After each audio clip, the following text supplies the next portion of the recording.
menyanyikan satu worship songs yang berjudul Ya Tuhan Tiap Jam.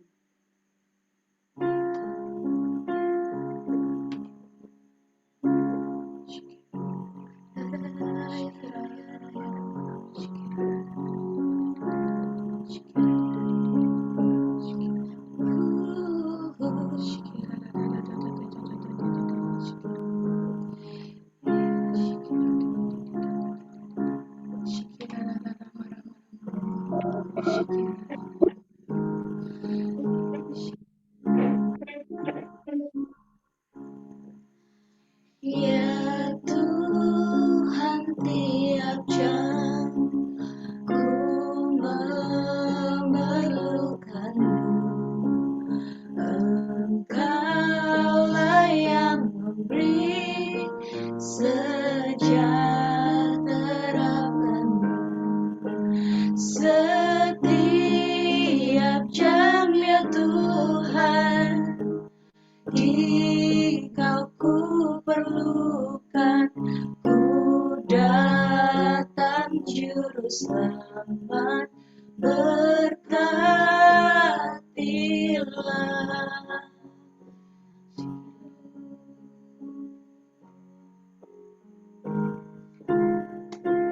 Ya Tuhan, tiap jam ku memerlukan-Mu. Engkaulah yang memberi sejahtera penuh setiap jam, ya Tuhan. Dikau ku perlukan, ku datang juru selamat, berkatilah.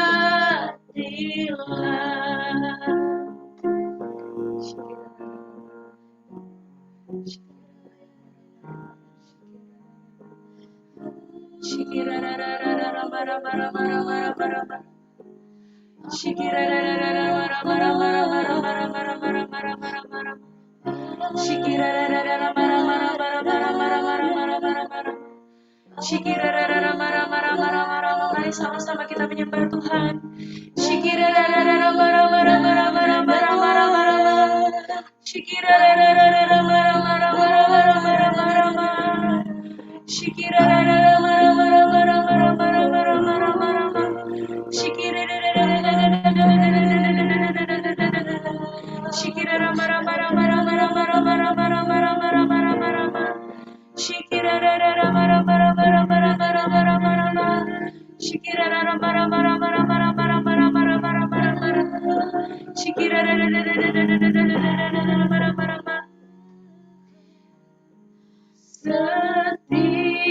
Setiap jam, ya Tuhan.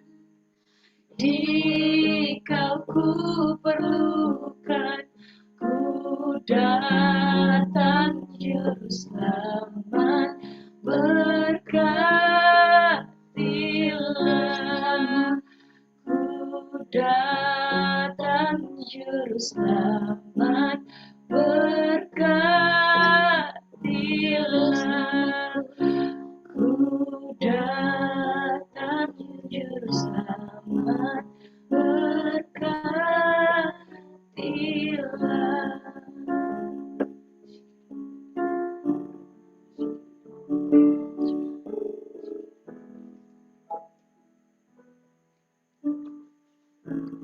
Jesus, I love you. Jesus, I love you. Oh, Jesus. Though the seasons may change, still your love will remain. Jesus, I love you. Jesus, I love you. Oh, Jesus. Jesus, I love you. You are here on my heart.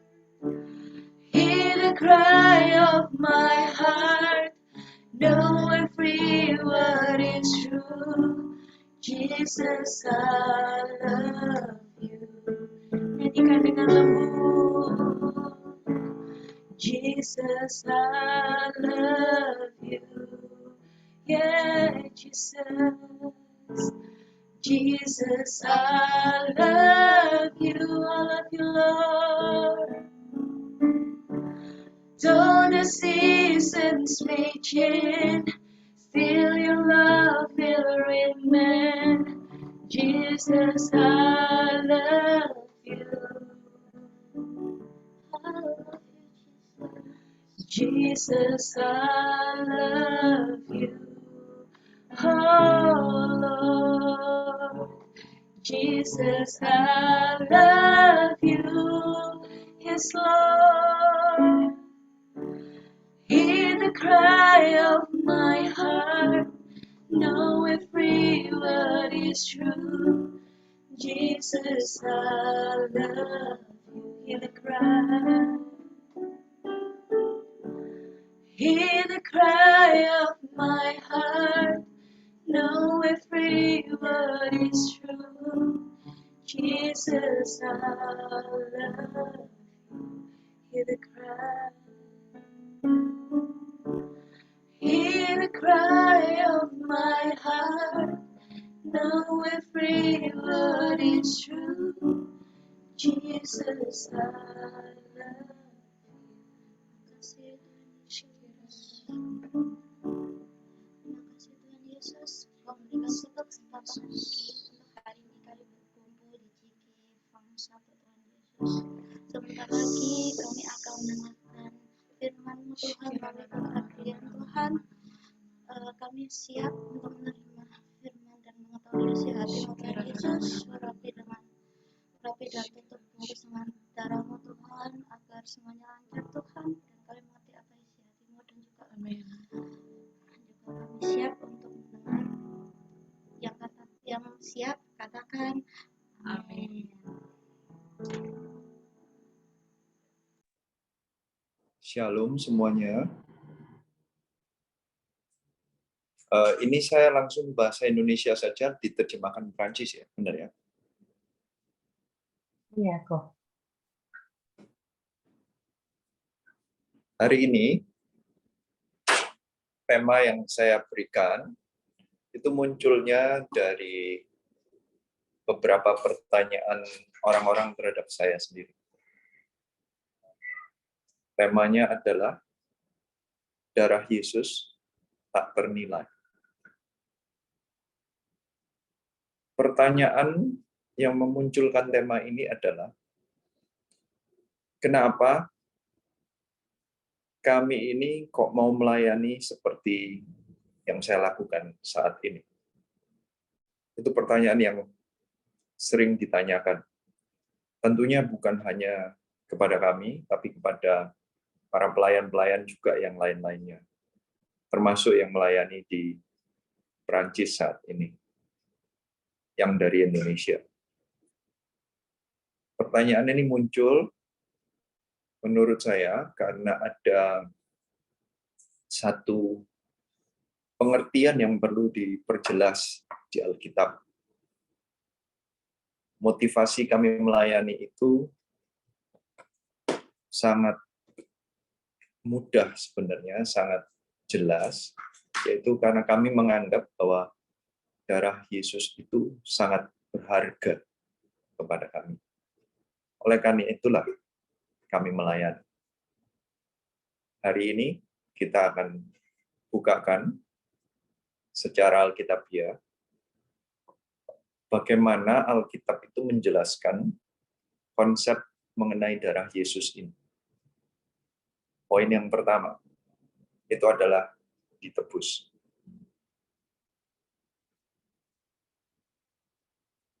Poin ditebus ini dijelaskan di Alkitab berkali-kali, tetapi saya mau coba dari Efesus 1 ayat 7 dahulu. Kata-katanya demikian. Efesus 1 ayat 7. Sebab di dalam Dia dan oleh darahnya kita beroleh penebusan, yaitu pengampunan dosa. Menurut kekayaan kasih karunia-Nya yang dilimpahkannya kepada kita dalam segala hikmat dan pengertian. Ini Paulus yang menuliskan kepada jemaat Efesus untuk menjelaskan mengenai arti dari pengampunan dosa yang sudah diterima oleh seseorang yang menganggap diri Kristen. Di dalam Efesus 1 ayat 7 ini ada kata-kata penebusan. Di ayat 7 dikatakan, sebab dalam Dia dan oleh darahnya kita beroleh penebusan. Di sini diikatkan oleh Paulus atau dijelaskan oleh Paulus, oleh darahnya kita beroleh penebusan. Berarti ada satu konsep yang perlu kita mengerti. Kata-kata yang dipakai oleh Paulus adalah kata-kata penebusan atau redeem. Saya tidak tahu kalau di Perancisnya pakai istilahnya bagaimana, tetapi kalau dalam bahasa Indonesia, kata-kata penebusan ini sangat jarang kami pakai dalam kehidupan sehari-hari. Kebanyakan kalau kata-kata ini dipakai, itu hanya jika terjadi penggadaian. Ada tempat di mana kita datang dengan barang berharga yang kita miliki, kita menggadaikan barangnya, dan kita mendapatkan cash, uang, saat kita membutuhkan dan kita nggak punya cash. Yang digadaikan entah itu perhiasan, barang berharga yang lain, misalnya mobil, ataupun TV, atau barang apa gitu ya yang digadaikan, kita mendapatkan cash untuk kita pinjam sementara. Jika kita sudah mempunyai cash-nya balik, kita akan mau mengambil balik barang yang sama itu, yang kita gadaikan, kita harus menebusnya. Kata-kata menebus inilah kata-kata yang ditangkap oleh orang Indonesia sebenarnya. Jadi biasanya penebusan itu berurusan dengan barang. Kata-kata penebusan itu berurusan dengan transaksi suatu barang yang dihargai, seperti ada pembelian, dibeli, sesuatu yang dijaminkan diambil balik, sepertinya begitu. Makanya kata-katanya penebusan. Di zaman Paulus, di zaman Perjanjian Baru, di zamannya Tuhan Yesus Kristus, kata-kata penebusan ini ternyata berlaku untuk manusia. Karena di zaman itu, kata-kata penebusan ini berlakunya adalah untuk budak, slave. Di zamannya Paulus, sekitar 25-40% dari society atau manusia yang ada, itu 25-40%-nya adalah budak. Ini status yang berbeda. Sisanya adalah free man atau orang bebas. Jadi seorang yang budak ini beda status dengan yang lainnya. Budak itu begitu banyak dan begitu normal di zaman itu, karena kejadiannya adalah di zaman itu jika ada peperangan, yang kalah perang itu harus membayar yang menang perang. Jika barangnya kurang, yang dibuat bayar adalah manusia. Manusianya dibawa, orang-orangnya dibawa, dipakai sebagai budak, pindah status. Di negara yang dikalahkan mereka mungkin orang bebas, tetapi begitu mereka pindah dibawa oleh orang yang menang, mereka menjadi seorang budak. Romawi itu kerajaan di zamannya Paulus dan Tuhan Yesus Perjanjian Baru adalah kerajaan yang mendominasi. Mereka itu menang perang ke bangsa-bangsa, ke negara-negara, dan mereka itu membawa banyak budak masuk ke dalam kerajaan mereka. 25-40% itu budak. Budak ini menjadi hak milik dari siapapun yang memilikinya. Budak ini perjualbelikan seperti barang. Yang memilikinya punya hak terhadap budak ini, padahal manusia, tetapi mereka tidak mempunyai kuasa atas kepemilikan, tidak punya kuasa atas waktu, tidak punya kuasa mengenai apapun, tubuhnya pun tidak dimiliki. Jadi tergantung tuannya mau dipakai apa. Mau untuk bersihin toilet seharian, mau suruh bangun seharian, tidak boleh tidur, ya bisa. Terserah tuannya, budaknya mau dipakai apa. Nggak diberikan makan, ya terserah tuannya. Karena dianggap sebagai barang. Berarti kondisi budak di zaman itu sama sekali tidak menyenangkan. Itu penderitaan. Menjadi seorang budak, kecuali kalah perang, itu bisa saja kalah transaksi bisnis. Anda misalnya bisnisnya gagal, tidak bisa bayar hutang. Lama-lama yang dijual kalau habis semua barangnya, mereka harus jadi budak, menjual diri hanya untuk membayar hutang. Yang dijual itu entah anaknya atau diri sendiri hanya untuk membayar hutang. Jadi perbudakan di zaman itu sesuatu yang normal, tetapi sangat amat penuh penderitaan. Kata-kata penebusan itu berarti keluar dari perbudakan. Seorang budak untuk bisa pindah status dari budak menuju orang bebas, harus ada kompensasinya atau dibeli. Harus ada uang yang mengcover ini agar budak ini dianggap bebas oleh tuan yang terdahulu. Harus ada biaya yang dikeluarkan, harus ada transaksi.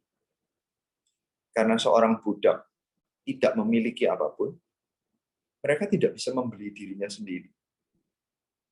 Mereka tidak punya kekuatan ataupun kemampuan untuk mengeluarkan dirinya dari status perbudakan.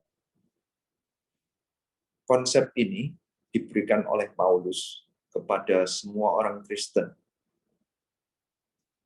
Berarti keselamatan tidak bisa dibeli dengan kekuatan manusia sendiri, kebaikan kita sendiri, kesetiaan kita, berapapun persembahan kita, tidak bisa menggantikan status kita. Budak tetap budak. Alkitab berkata bahwa kita, manusia yang belum diselamatkan Tuhan, dahulu adalah budak dari dosa, budak dari kedagingan, budak dari iblis. Dan di ayat ini dijelaskan bahwa Tuhan Yesus itu oleh darahnya, setelah menebus kita dengan sebagai pengampunan dosa, dengan kekayaan dan dilimpahkannya kepada kita. Berarti transaksi untuk menebus status kita dari budak itu adalah sesuatu yang tidak murah. Karena kata-katanya dijelaskan kekayaan di ayat 8 dilimpahkannya. Berarti yang dibutuhkan adalah Dans le sesuatu verset 8, c'est écrit « Il nous a accordé avec abondance terlalu besar. ». Et donc, le prix des péchés, c'est vraiment... Kemampuan sendiri. Bahkan dijelaskan lebih lanjut di 1 Korintus 6 ayat 20. Kata-katanya demikian. Sebab kamu telah dibeli dan harganya telah lunas dibayar. Karena itu muliakanlah Allah dengan tubuhmu. Di zaman modern ini kata-kata kamu telah dibeli itu tidak normal, kecuali kita mengerti bahwa konsep atau konteks yang diceritakan oleh Paulus adalah kita dahulu adalah budak dosa. Kita yang tidak punya kekuatan apapun, kita tidak bisa mengatur waktu kita tidak bisa mengatur hawa nafsu kita, semua diatur oleh daging dan dosa kita yang lalu. Tetapi dengan kuasa darah Yesus, kita telah dibeli. Dan kata-katanya di 1 Korintus 6 ayat 20, dan harganya telah lunas dibayar. sudah selesai transaksinya. Kita sudah bebas. Sudah ada perpindahan status dari budak menjadi orang bebas. Berarti ini sesuatu yang sangat amat luar biasa. Perpindahan dari orang yang tidak percaya Tuhan menjadi percaya Tuhan. Di zamannya Paulus itu dijelaskan, dan itu perpindahan dari budak menjadi orang bebas. Itu sesuatu yang sangat amat sukacita, sesuatu yang luar biasa, mendapatkan kembali segala hak yang selama ini tidak dimiliki oleh seorang budak. Tapi banyak orang mengambil keputusan untuk menjadi seseorang yang mengikut Kristus. Itu cuma seperti pindah agama, pindah kebiasaan. Dahulu tidak baca Alkitab, sekarang baca Alkitab. Cuman kebiasaan, menyisakan waktu 2-3 jam di hari Sabtu atau hari Minggu untuk beribadah, ikut CG. Ternyata di zaman Paulus, percaya Tuhan Yesus Kristus jauh lebih besar dari hanya penggantian ibadah saja. Bukan hanya penggantian cara berdoa saja. Bukan hanya penggantian baca Alkitab atau tidak saja. Tapi jauh lebih besar perbedaan status. Dahulu kita adalah budak. Sekarang kita sudah dibeli dan kita bebas. Kita pindah tuan. Kita pindah dari dahulu kita menyembah atau hanya menjadi budak dari dosa. Sekarang Tuhan kita adalah Tuhan Yesus. Tuhan dan Tuhan yang mengatur, yang memiliki kehidupan kita adalah Tuhan. Jika kita sudah dibeli, Tuhan yang memiliki hidup kita.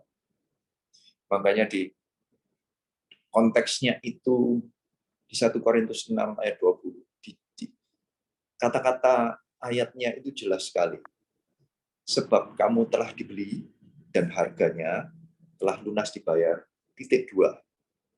Karena itu muliakanlah Allah dengan tubuh. Di 1 Korintus 6 ayat 20 ini berkata, karena itu muliakanlah Allah dengan tubuhmu. Itu sepertinya adalah satu kesimpulan bahwa kita itu harusnya melayani Tuhan. Memuliakan Allah dengan tubuh. Itu secara jelas bahwa hidup kita ini sudah menjadi miliknya Tuhan. Dahulu kita punya tujuan untuk diri sendiri dan untuk daging kita sendiri. Sekarang kita sudah dibeli. Tubuh kita ini untuk memuliakan Tuhan. Semuanya itu menjadi satu kesimpulan yang masuk akal sekali buat Paulus. Satu kalimat ini aja, itu menjelaskan bahwa sebenarnya ini adalah satu logika yang jelas untuk Paulus dan untuk orang-orang yang mengerti apa artinya penebusan. Ini sesuatu yang besar, percaya Tuhan itu. Bukan hanya itu, di 1 Korintus 7 ayat 22 dijelaskan lagi. Sebab seorang hamba yang dipanggil oleh Tuhan dalam pelayanannya adalah orang bebas, milik Tuhan. Demikian pula orang bebas yang dipanggil Kristus adalah hambanya. Kamu telah dibeli dan harganya telah lunas dibayar.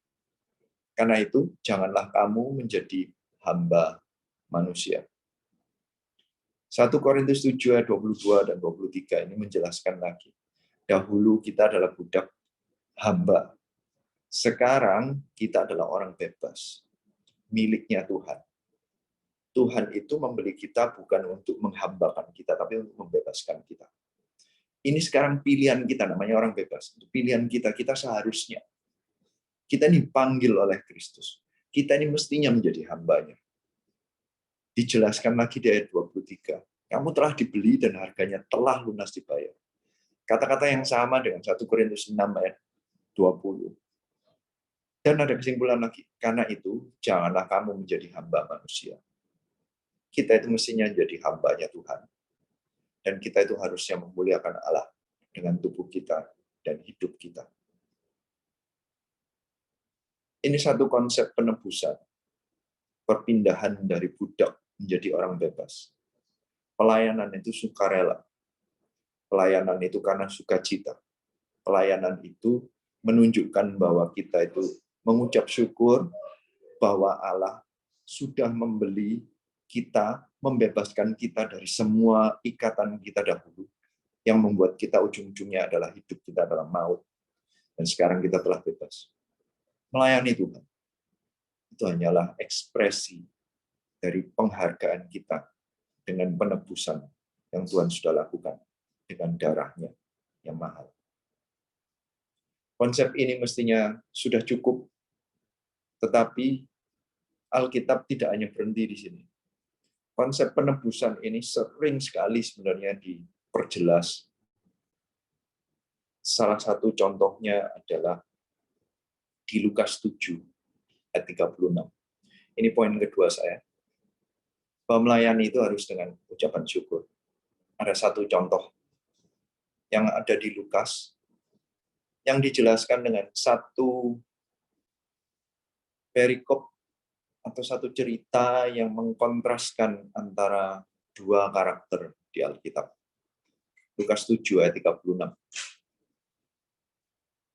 Saya bacakan ya. Seorang Farisi mengundang Yesus untuk datang makan di rumahnya. Yesus datang ke rumah orang Farisi itu, lalu duduk makan. Di kota itu ada seorang perempuan yang terkenal sebagai seorang berdosa. Ketika perempuan itu mendengar bahwa Yesus sedang makan di rumah orang Farisi itu, datanglah ia membawa sebuah buli-buli pualam berisi minyak wangi. Ayat 36 dan 37. Lukas ini sedang menunjukkan dua karakter. Dua karakter ini ada kesamaan. Mereka berjumpa dengan Yesus dalam satu undangan makan. Tapi yang satu mengundang, yang satunya mengundang dirinya sendiri. Yang satunya, yang orang Farisi, itu namanya aja judulnya adalah orang Farisi. Di zaman itu, orang Farisi adalah seseorang yang terhormat karena mereka itu adalah orang yang kemungkinan orang yang selalu taat dengan peraturan. Oleh karena itu disebut orang Farisi. Mereka taat dengan hukum Taurat, Alkitab Perjanjian Lama zaman itu. Mereka sangat dihormati. Ada kemungkinan orang ini adalah orang yang cukup berpengaruh dan bahkan punya uang yang cukup banyak. Karena kata-katanya adalah dia mengundang orang datang makan, mengadakan pesta, punya uang, punya rumah, dia punya properti. Kalau rumahnya yang dipilih, berarti ini orang terkenal di area itu. Ini seseorang yang terkenal tinggi posisinya, baik reputasinya. Kontrasnya yang kedua, karakter kedua. Wanita atau perempuan yang terkenal berdosa. Dalam bahasa Inggrisnya, NIV-nya kata-katanya full of sin atau sinful woman. Di beberapa terjemahan yang lain, kata-katanya immoral woman. Jadi ada kemungkinan di terjemahan yang lain, terjemahan Jerman bahkan disebutkan orang ini prostitute. Jelas sekali. Mencari uangnya dengan cara yang tidak baik. Entah sinfulnya benar-benar dengan cara itu atau tidak. Tapi semua orang setuju bahwa perempuan ini adalah perempuan yang berdosa. Ada orang yang terkenal baik, kaya, status baik. Satunya orang yang sangat terkucil, outcast, dianggap berdosa. Kedua-duanya berjumpa dengan Tuhan Yesus Kristus dalam satu acara. Yang satu yang memiliki semua, yang mengundang, yang mengadakan acara. Yang satunya datang dengan kondisi mengundang diri sendiri. Saya ceritakan konteksnya, kok bisa datang, kok bisa masuk. Di zaman itu, jika ada seorang rabi yang berbicara mengajar di sinagoga terdekat, setelah selesai mengajar, orang di sekelilingnya yang ada di dalam sinagoga itu mengundang makan rabinya. Dan yang mengundang adalah orang Farisi. Ini kebiasaan. Sudah ada aturannya sepertinya. Dan tujuannya untuk mengundang makan itu satu, memang untuk menghormati orang yang mestinya untuk menghormati yang berbicara. Yang kedua, memang untuk mengadakan acara untuk menunjukkan statusnya yang mengundang tentunya. Cara makannya itu duduk di suatu meja yang agak pendek. Mereka semua itu bukan duduk tetapi tidur miring dengan badannya agak miring gitu, kakinya keluar menjauh dari mejanya, kepala dan tangannya mendekat kepada meja. Posisinya mereka itu tidur miring begitu. Semuanya itu mengelilingi mejanya. Mungkin meja segi 4 atau meja yang bulat, semuanya keliling gitu. Jadi kaki-kaki ini keluar dari meja, semua kaki ini keluar. Gitu. Yang tidak diundang tidak bisa ikut makan. Yang bisa makan hanya yang diundang saja. Yang tidak diundang datang, boleh datang melihat dari keliling di belakangnya kaki. Mereka datang hanya untuk mendengar apa yang dibicarakan. Mereka tidak ikut makan. Perempuan yang berdosa itu datang dengan kondisi demikian. Tidak diundang, mengundang diri sendiri. Hanya karena mendengar bahwa ada Yesus di sana. Apa artinya bagi kita? Ada dua tipe orang yang datang ke gereja. Ada orang-orang yang datang karena kebiasaan. Orang ini mungkin punya posisi, orang ini punya job description, entah itu di CG, di gereja. Orang ini sudah pernah kenal kekristenan lama. Datang menyembah Tuhan, itu karena kebiasaan saja. Tetapi ada yang datang karena mereka mendengar nama Tuhan Yesus Kristus yang mengampuni orang yang berdosa. Datang dengan sikap hati seperti seorang perempuan yang terkenal berdosa. Saya tidak tahu dia mendengarnya di mana, tapi saya percaya itu adalah panggilan Tuhan, karena Tuhan Yesus datang untuk menyelamatkan orang-orang yang terhilang. Panggilan itu sampai ke telinga seseorang yang berdosa. Mungkin seumur hidupnya ini, dia merasa terkucil, dia sedang mencari siapa yang mau menerima aku. Tidak ada yang mau menerima aku. Tidak ada laki-laki yang mau menikah dengan aku, karena aku sudah terkenal berdosa. Tidak ada orang yang datang, semua orang hanya untuk mau menikmati tubuhnya saja. Dengan jijik mereka semua melihat dia. Ini orang yang terbuang dalam sesuatu society yang mestinya menjunjung tinggi ketaatan kepada perintah Alkitab. Dia adalah pelanggar Alkitab. Dia adalah orang yang dibuang terkucil outcast. Dia mendengar bahwa Yesus mau menerima, baik itu orang-orang seperti Sakeus, orang-orang seperti orang lumpuh, orang-orang seperti orang kusta, orang-orang seperti pemungut cukai. Tuhan Yesus mau menerimanya. Dia mencari pengharapan itu. Dan dia datang mencari Tuhan. Yang satu datang dengan kebiasaan, yang satunya datang dengan pengharapan. Beda sekali motivasinya, beda sekali ekspresinya.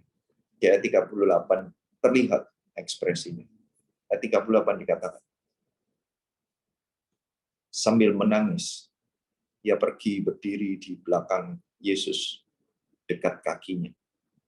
Lalu membasahi kakinya dengan air matanya dan menyekanya dengan rambutnya. Kemudian ia mencium kakinya dan meminyakinya dengan minyak wangi itu. Ayat 39. Ketika orang Farisi yang mengundang Yesus melihat hal itu, ia berkata dalam hatinya, jika ia ini nabi, tentu ia tahu siapakah dan orang apakah perempuan yang menjamahnya ini. Tentu ia tahu bahwa perempuan itu adalah seorang berdosa. 38 dan 39, sebelum saya masuk ke dalam detailnya nanti di area lain, saya akan jelaskan mengenai detailnya. Ayat 38 menjelaskan sikap hati seseorang yang motivasi awalnya berjumpa dengan Tuhan berbeda. Ayat 38 menunjukkan sekali, ekspresif sekali. mulai dari emosi, mulai dari tindakan, dan segala yang lain-lain yang dia lakukan, wanita, perempuan itu lakukan, itu sangat amat ekspresif. Semua yang dilakukan itu penuh dengan pengorbanan, baik itu secara fisik, secara emosi, secara harga diri, dan secara harga biaya. Semuanya dia berikan sebaik mungkin. Sebaliknya, ayat 39, sangat kontras sekali. Orang Farisi yang mestinya adalah orang yang baik. Orang Farisi yang mestinya sudah biasa melayani. Orang Farisi yang mestinya yang mengundang. Orang Farisi yang tahu bahwa Yesus adalah pengajar di sinagoganya. Tetapi dia datang dengan pertanyaan. Bukan datang dengan pengharapan dan ekspresi, tapi datangnya dengan bertanya-tanya. Kata-katanya adalah, jika ia ini nabi, tentu ia tahu. Siapakah dan orang apakah? Tentu ia tahu bahwa orang ini berdosa. Datangnya dengan tuduhan. Apa artinya bagi kita saat ini? Bagaimana sikap hati kita saat kita datang ke JG? Bagaimana sikap hati kita saat kita datang beribadah? Apakah kita datang dengan memberi diri kita, memberikan ekspresinya, memberikan kekuatan kita, memberikan emosi kita, memberikan kita mau secara seluruhnya kita berikan, atau kita datang itu dengan seperti sikap hati, jika ia tahu. Mungkinkah kita datang kepada Tuhan itu bertanya-tanya, jika Tuhan itu Allah yang besar, kenapa hal ini terjadi dalam hidup? Jika Allah itu baik, kenapa kok ada kejahatan di dunia ini? Jika Allah itu maha kuasa, kenapa ada penyakit-penyakit? Jika banyak kejika-jikaan. Jika Allah tahu, kenapa Tuhan membiarkan ini terjadi dalam kehidupanku? Banyak orang datang tuh hanya untuk menuduh. Sikap hati, saya berbicara mengenai sikap hati. Farisi ini menjadi kontras yang sangat jelas. Ada seseorang yang datang dengan padahal hidup masa lalunya terkenal berdosa, tapi datangnya dengan kemurnian motivasi. Sedangkan ayat 39-nya, seorang Farisi dengan reputasi yang hebat, tapi datang dengan motivasi yang tercampur-campur. Tuhan Yesus mengetahui motivasi setiap orang. Maka itu yang terjadi berikutnya adalah di ayat 40.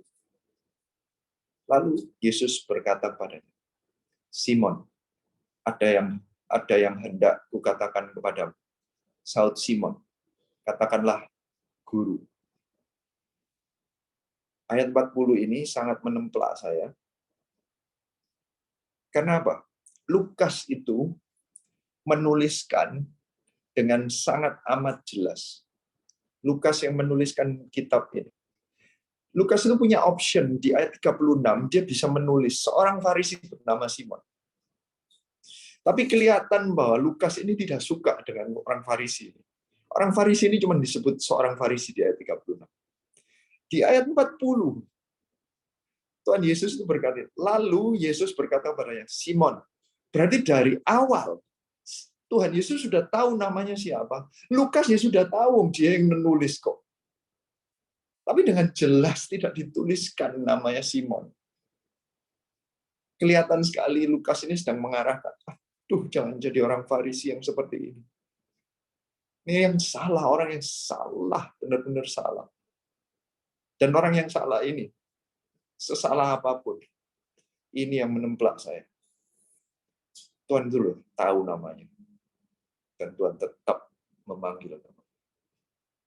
Sesalah apapun jalan kita. Tuhan itu tetap mengasihi. Dipanggil namanya. Simon, ada yang hendak kukatakan kepada.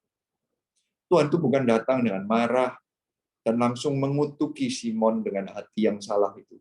Tetapi dia mau menjelaskan, Tuhan itu baik. Hari ini tujuan khotbahnya bukan untuk menuduh seseorang, tapi untuk mengajarkan satu konsep hati. Jangan sampai dianggap tujuan kita ini hanya untuk mencari seseorang salah atau tidak. Tujuannya adalah untuk mengubahkan hati. Tuhan Yesus itu selalu mencari pengubahan hati. Bahkan dipanggil dengan jelas namanya. Simon, ada yang hendak kukatakan padamu. Saud Simon, katakanlah guru. Tadi di ayat 39, dalam hati Simon dia berkata, jika ia ini nabi. Waktu menyaut, Simon berkata, katakanlah guru. Ini orang tidak tahu siapa Tuhan. Tuhan Yesus dipanggil, kalau dia nabi. Mungkinkah dia nabi? Sekarang dia manggilnya guru. Turun jabatan kali ya. Tuhan Yesus nggak dianggap nabi, cuman sampai guru saja. Mungkinkah kita bisa terjebak, tidak sengaja kita bersikap seperti Simon? Hanya karena kita menganggap datang ke gereja itu untuk nambah pengetahuan saja. Datang ke gereja tujuannya hanya untuk mendapatkan teknik saja supaya hidup saya ditambah. Orang mencari guru itu kan mencari ilmu. Mencari guru itu kan mencari teknik. Mencari guru itu kan mencari pengetahuan. Setelah kita sudah tahu, kita tinggalkan gurunya karena kita anggap guru sudah selesai mengajar. Orang Farisi ini, Simon, cuma menganggap Yesus sebagai guru. Ayat 41 dijelaskan nama Tuhan Yesus. Baik sekali Tuhan itu. 41 sampai 43 ya. Ada dua orang yang berhutang kepada seorang pelepas uang. Yang seorang berhutang 500 dinar, yang lainnya 50. Karena mereka tidak sanggup membayar, maka ia menghapuskan hutang kedua orang itu. Siapakah di antara mereka yang akan terlebih mengasihi dia? Jawab Simon, aku kira dia yang paling banyak dihapuskan hutangnya. Kata Yesus kepadanya, betul pendapatmu itu. Tiba-tiba Tuhan Yesus memberikan satu ilustrasi mengenai orang yang dihapuskan hutang dengan beda jumlah hutangnya. Tiba-tiba Tuhan Yesus memberikan sepertinya konsep mengenai value yang dihubungkan dengan kasih. Tuhan Yesus membandingkan, jika seseorang yang hutangnya 500 dan ini dilunaskan, dibandingkan dengan seseorang yang punya hutang 50 dan dilunaskan, kira-kira jumlah kasihnya betapa besar, lebih besar mana? Secara logika dijawab oleh Simon, besar yang hutangnya besar, kasihnya juga besar. Berarti ada hubungan antara kasih kita terhadap Tuhan dengan persepsi kita mengenai berapa besar harga penebusan kita. Tuhan Yesus menghubungkan ini. Kenapa ada orang yang mau melayani atau berkorban seperti perempuan itu? Dan yang satunya bertanya-tanya.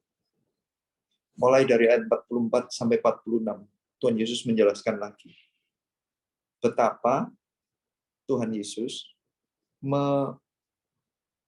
melihat apa yang dilakukan oleh perempuan berdosa itu dibandingkan dengan apa yang dilakukan oleh Simon orang Farisi. Ayat 44, kata-katanya demikian.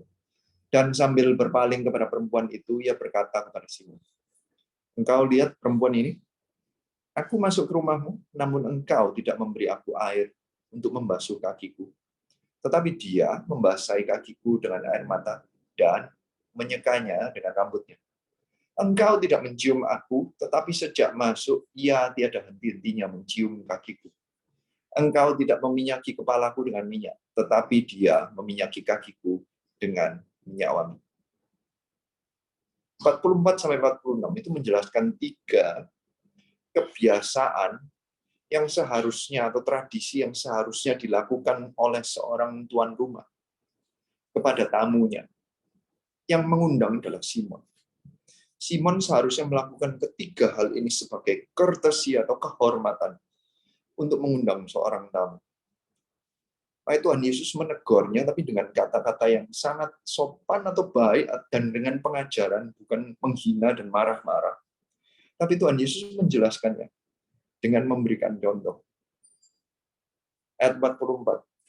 Masuk rumah itu mestinya ada air untuk membasuh kaki, karena kaki di zaman itu pakai sepatu yang cuma seperti tali-tali, semuanya terbuka. Jadi kakinya kotor. Masuk rumah itu biasanya dibersihkan dahulu kakinya, karena kaki itu tempat yang paling kotor dari seluruh tubuhnya. Karena zaman itu jalannya juga tidak ada aspal, tidak ada pavement, adanya cuman mungkin lumpur dan pasir, debu. Jadi jalan kemana-mana, kaki itu pasti penuh dengan debu dan lumpur. Tempat paling kotor. Begitu masuk, mestinya itu yang dibersihkan dahulu. Tuhan Yesus melihat dan menunjukkan bahwa Simon tidak memberikan penghormatan, mengundang tamu seperti itu. Tuhan Yesus datang, itu tidak dianggap oleh Simon. Dia melakukannya hanya karena kebiasaan. Mungkinkah kita datang ke gereja, kita tidak menganggap Tuhan sebagai yang punya rumah, Tuhan Allah yang menguasai segalanya. Kita datang ke gereja hanya karena kebiasaan saja. Kita datang ke gerejanya untuk membandingkan, enak enggak ya ibadahnya. Kita datang ke gerejanya untuk mendengarkan, enak enggak ya puji-pujiannya. Nyaman enggak ya khotbahnya. Bukan untuk mencari tuan rumahnya, yaitu Tuhan Yesus Kristus. Tidak menghormati sama sekali. Sebaliknya, perempuan yang berdosa itu membasuh kaki dengan air mata dan menyeka dengan rambut. Air mata itu dikeluarkan dari dalam. Dia memberikan segala emosinya sampai keluar air mata. Dia tidak berani menyentuh posisi yang lainnya kecuali kaki. Menunjukkan kerendahan hatinya dan kerasaan tidak layak untuk berjumpa dengan Tuhan. Bahkan menyeka dengan rambut itu menunjukkan satu kerendahan hati yang lebih luar biasa lagi.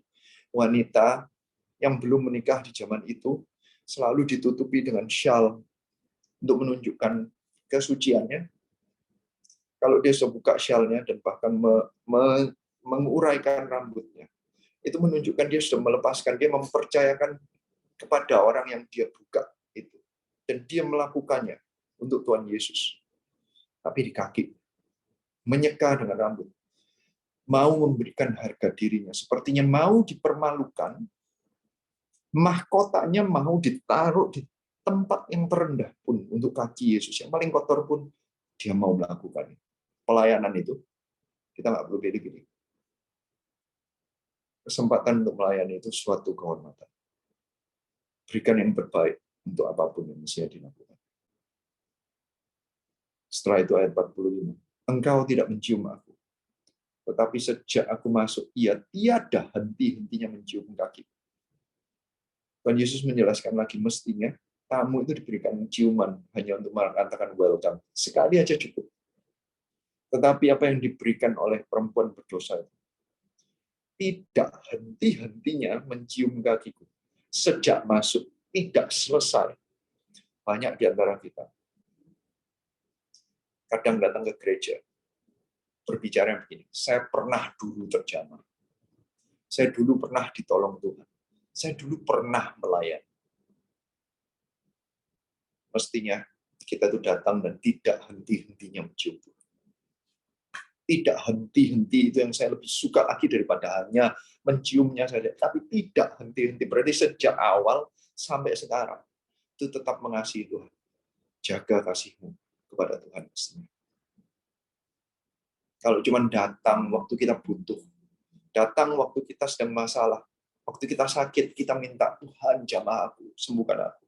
Waktu kita ada masalah, Tuhan lepaskan aku dari masalah. Itu sikap hati seperti orang Farisi. Seharusnya kita melakukannya seperti perempuan berdosa. Tidak henti-hentinya mencium kaki. Itulah worship yang sebenarnya. Tidak henti-hentinya menikmati, menunjukkan kasih kita kepada Tuhan. Dari minggu ke minggu, dari hari ke hari. Layani Tuhan. Apapun yang engkau lakukan, seharusnya dasarnya adalah ini kesempatanku untuk menunjukkan kepada Tuhan. Ayat 46. Engkau tidak meminyaki kepalaku dengan minyak, tetapi dia meminyaki kakiku dengan minyak wangi. Kata-kata minyak wangi ini dijelaskan lebih jelas lagi dengan yang cerita lain mengenai Yudas dan minyak narwastu. Ada wanita yang si Maria yang memberikan narwastunya. Narwastu ini, minyak wangi, itu adalah cara menyimpan di zaman itu. Konteksnya harus jelas. Walam minyak wangi ini adalah simpanannya. Walam minyak wangi ini adalah yang selama ini dibuat untuk masa depannya. Sesuatu yang berharga. Bukan hanya harga diri yang tadi, rambut menunjukkan harga diri. Bukan hanya secara fisik, kaki kotor masih mau dibersihkan. Bukan hanya secara emosi dia mau menangis di hadapan Tuhan. Tapi secara finansial, wanita itu menyerahkan kehidupannya, masa depannya. Dia mempercayakannya pada Tuhan. Dia mau membuang, dalam tanda kutip, masa depannya sepertinya. Keuangannya sepertinya.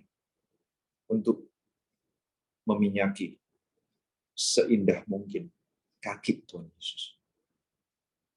Sepertinya wanita berdosa ini melihat satu kebutuhan.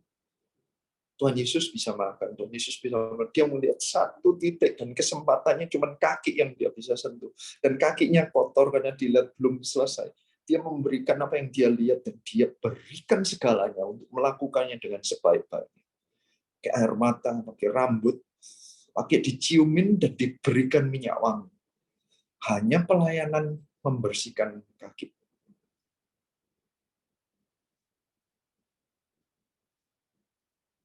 Saya mengucap syukur ayat ini ada di Alkitab.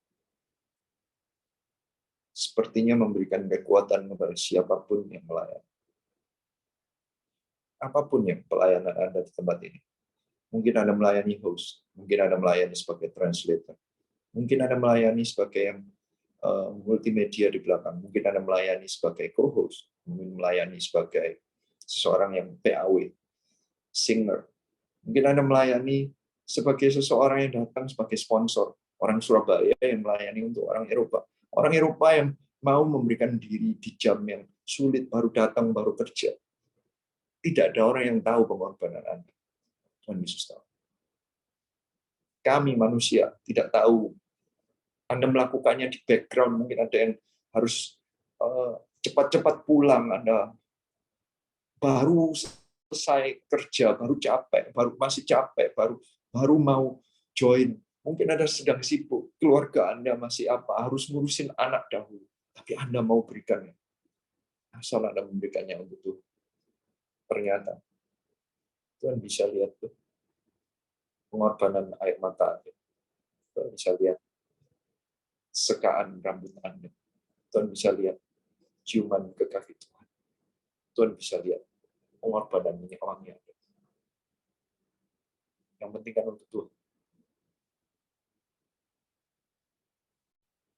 Kemudian disimpulkan di ayat 47.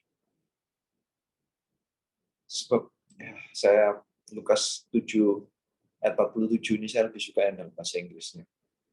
Karena bahasa Indonesianya ada yang menurut saya kata-katanya agak peletakannya bisa membuat seseorang tidak mengerti. Bahasa Inggrisnya yang NIV version ya lebih jelas menurut saya. NLT version. I tell you, her sins, and they are many, have been forgiven. So she has shown me much love.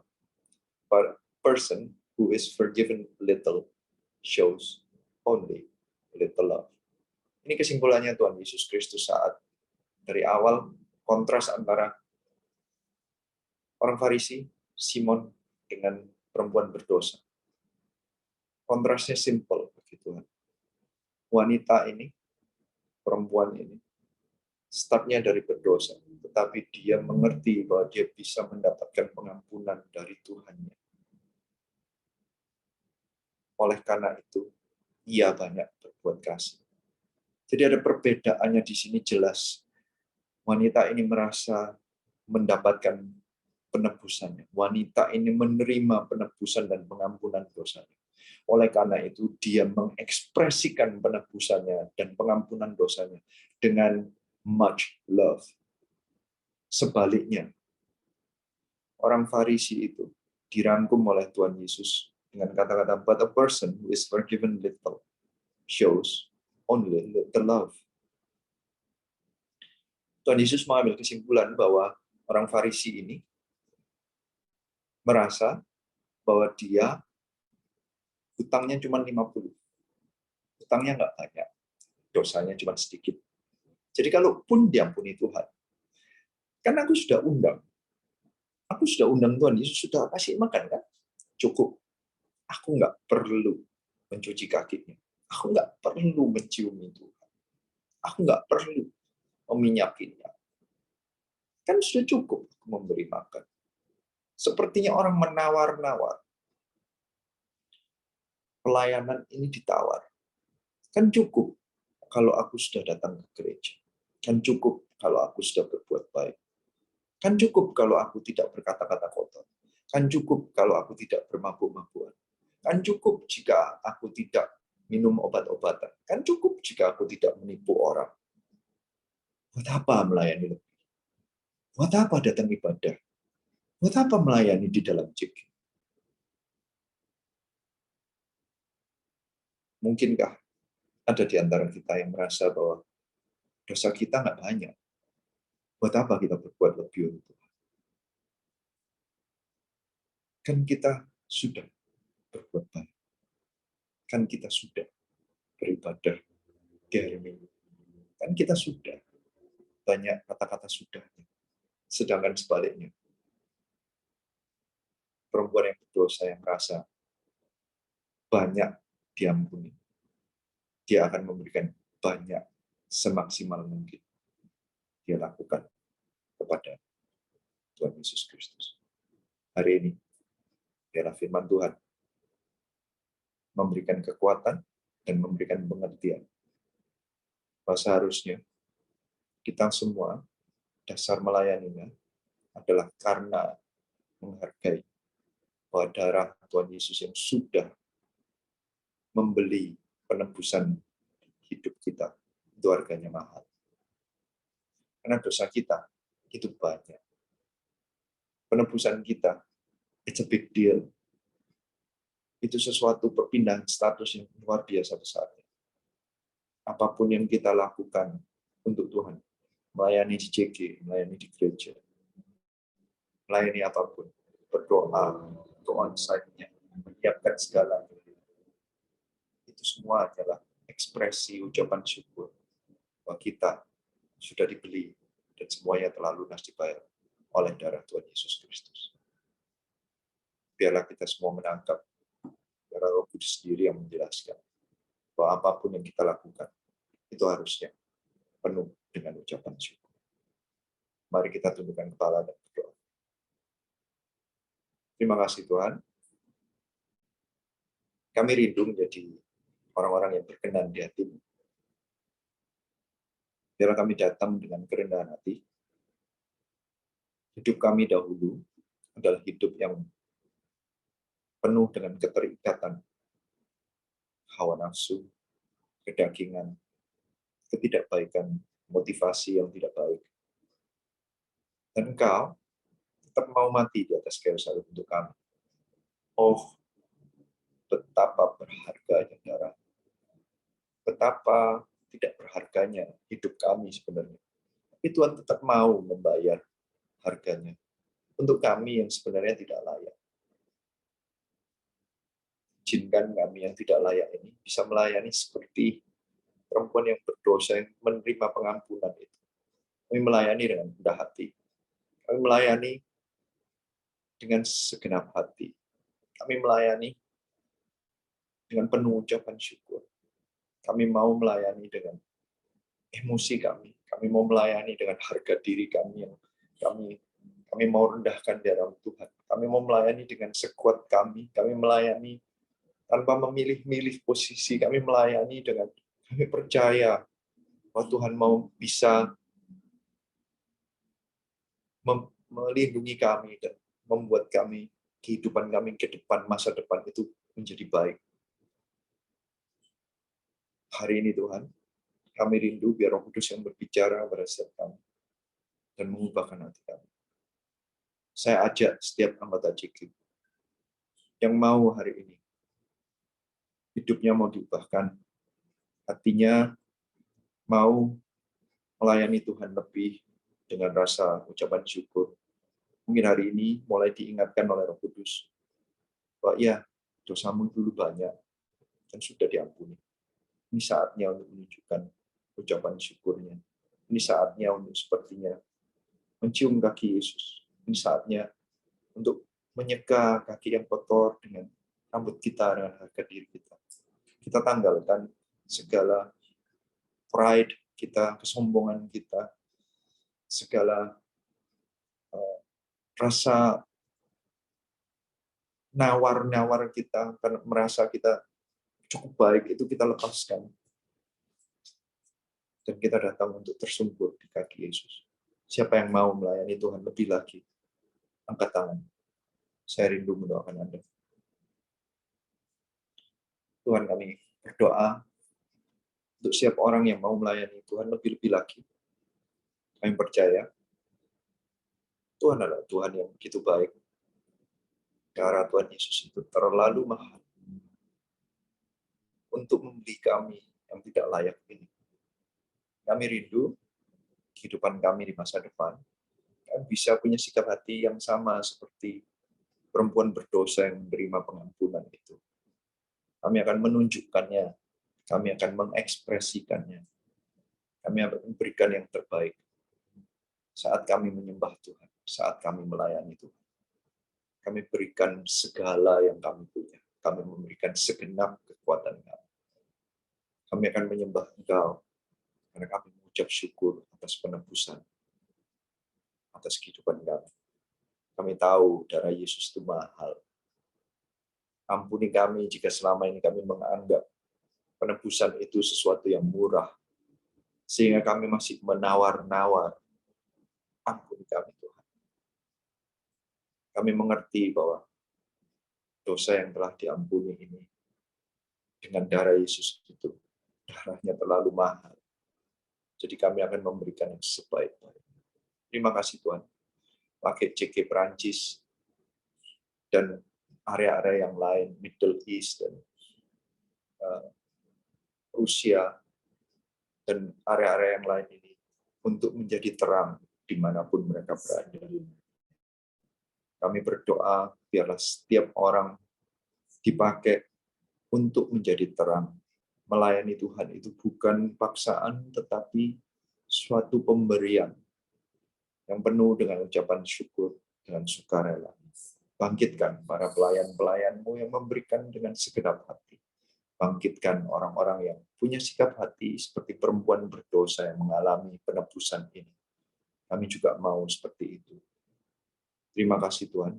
Urapi JK Perancis, Middle East, Rusia, dan Skandinavia ini. Pakai mereka semua Tuhan. Bangkitkan mereka. Hanya di dalam nama Tuhan Yesus Kristus. Semua yang percaya katakan. Amin. Thank you.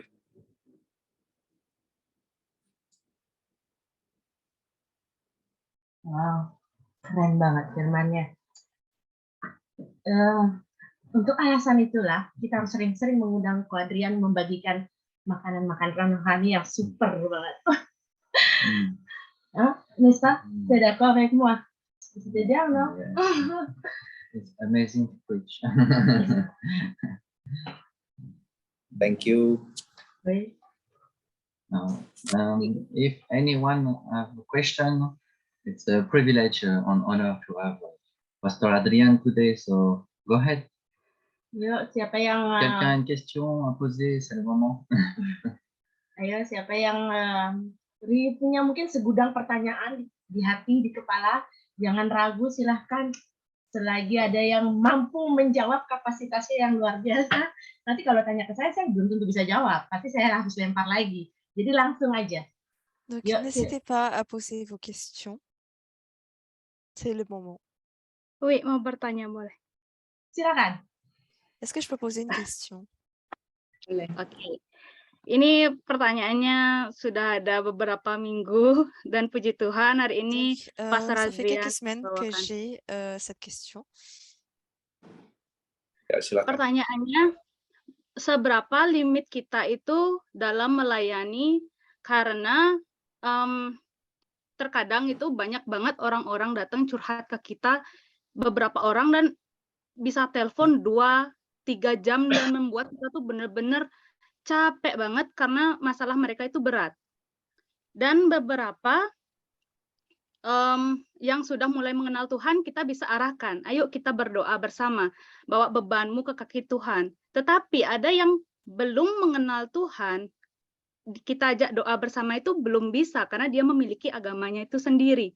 Jadi bagaimana caranya dan bagaimana caranya mengetahui, oh ini adalah kayak kedagingan kita gitu loh, yang aku pingin banget istirahat 1 hari kayak gitu, atau itu hal yang wajar. Begitu, minta tolong.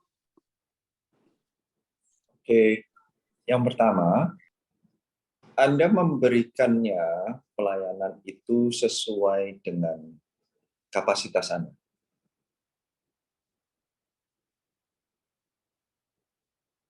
Ini simultaneous ya, Keisha? Nggak apa-apa ya? Ya kok ya.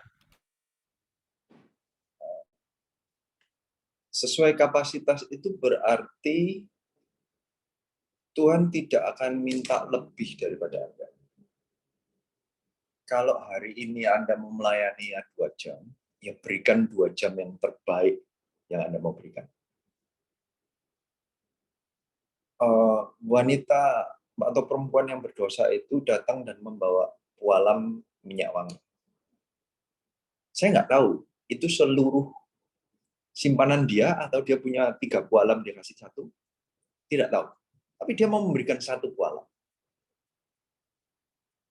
1 pualam yang dengan ekspresi yang terbaik saat itu.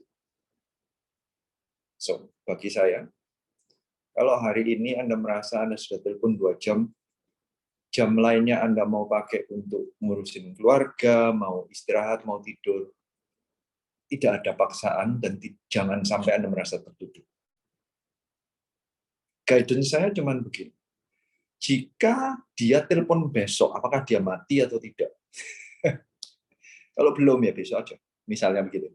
Misal ya. Kalau sekarang sudah jam 12 misalnya. Saya lihat, oh aduh. Kalau besok belum mati. Telepon besok ya. Misalnya begitu. Saya urusin besok. Ngerti nggak maksud saya ya? Atau sekarang sudah jam 2 pagi gitu misalnya gitu ya. Ya masuk akal tuh kalau ngomong, sorry ya saya capek, saya mau tidur. Atau, oh rumah saya kebakaran. Ya, sebentar ya, saya ngurusin rumah kebakaran. Anda ngerti maksud saya ya? Natural aja. Pakai, saya berdoa Anda punya hikmat, karena Anda punya passion, tetapi harus diimbangi dengan hikmat.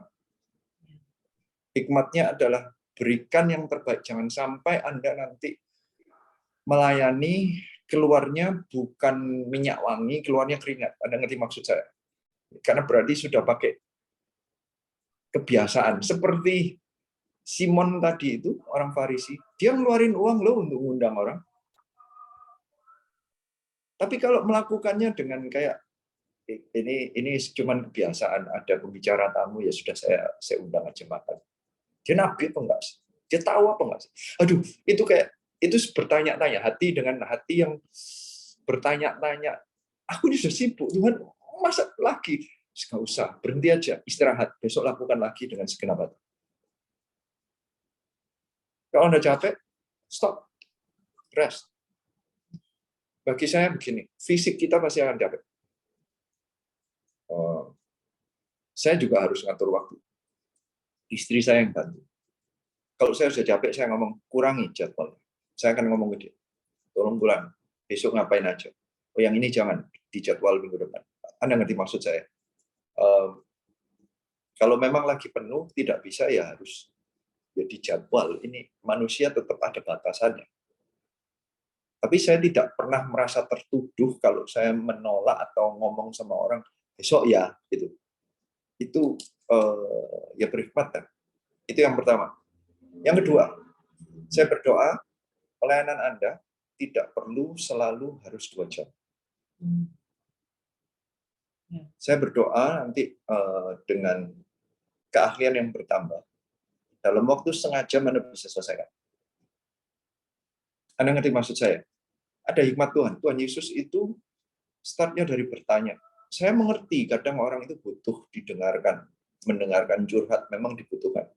Tapi jika mulai mengulang-ulang, karena saya tahu kalau orang yang sakit hati, curhatnya itu ngulang-ulang hal sama diulang aja.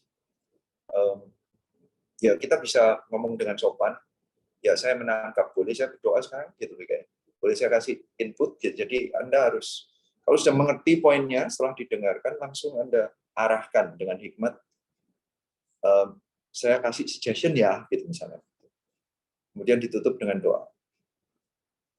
Jadi, yang kedua itu adalah effectiveness. Yang ketiga, jangan sampai Anda merasa ini beban. Karena apapun yang Anda lakukan harus keluarnya dari urapan. Kalau Anda merasa ini sudah mulai capek, itu sudah mulai keringat, bukan minyak urapan. Sudah mulai pakai kekuatan sendiri, akan berarti, oke, stop. I think I have to rest. Saya tak baca Alkitab, saya tak tidur, saya mau apa ngurusin yang lain. Stop. Karena kalau tidak, nggak akan selesai problem mereka juga. Karena Anda tidak pakai urapan, tapi pakai kekuatan Anda sendiri. So, saya harap ini hikmat yang Anda bisa pakai sebagai rule of thumb ya. Karena saya tidak bisa ngomong berapa jam itu limitnya. Limitnya adalah hati Anda mau memberikan seperti apa. Saya coba buka limitnya. Kira-kira Paulus itu memberikan pelayanan dengan limit apa coba? Dia pergi sekali mission trip, itu memindahkan rumah dan bisnisnya dia.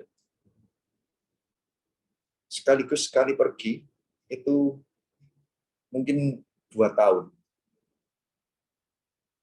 Dia harus bawa bisnisnya karena dia melakukan dengan tangannya sendiri. Disebutkan di beberapa ayat Alkitab bahwa pengorbanannya itu sampai masuk penjara, didera, kapal karam, kelaparan, dirampok, kedinginan, dan lain-lain. So, menurut saya, batasan di Alkitab itu dijelaskan dengan sangat jelas bahwa tergantung limit Anda. Apakah Tuhan minta Anda sampai dilempari batu juga seperti Paulus? Setiap orang beda-beda. Atau Anda mati dilemparin batu seperti Stefanus? Ataukah dipenggal seperti Yohanes Pembaptis? Kalau kita belum sampai memberikan nyawa, sebenarnya kan belum mencapai batas sebenarnya ya. So, kalau ngomong keuangan, sampai batas apa? Saya pernah ada khotbah waktu Daud menyiapkan di akhir hidupnya, umur 70-an tahun. Dia memberikan persembahan terakhirnya sebelum dia dikatakan di Alkitab meninggal. Itu emasnya aja itu 4.000 ton emas pemberiannya. 4.000 ton emas itu pemberiannya. Belum peraknya, belum perhiasan yang lain-lainnya. Belum yang kayu, belum yang besi, belum yang lain-lain. Itu pemberiannya itu trillions, or hundreds of billions of dollars USD zaman sekarang. Itu pemberian yang sampai sekarang menurut saya tidak ada yang bisa melewati. Itu limitnya. Jadi, apakah ada limit dari pembelian kita balik ke Tuhan? Saya tanya, limitnya kasihnya Tuhan seberapa? Kalau dia sudah memberikan satu-satunya anaknya yang tunggal untuk menyelamatkan kita. Betapa dalam, betapa lebar, betapa luas kasih Bapa. Kita sendiri mau membalikan dengan limit.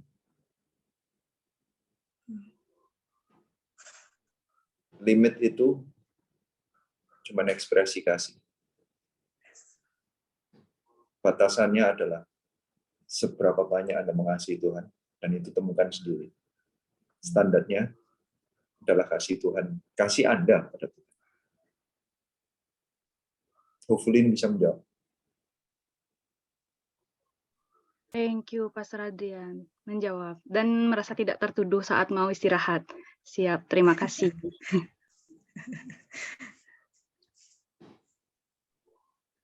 Ayo, siapa lagi next?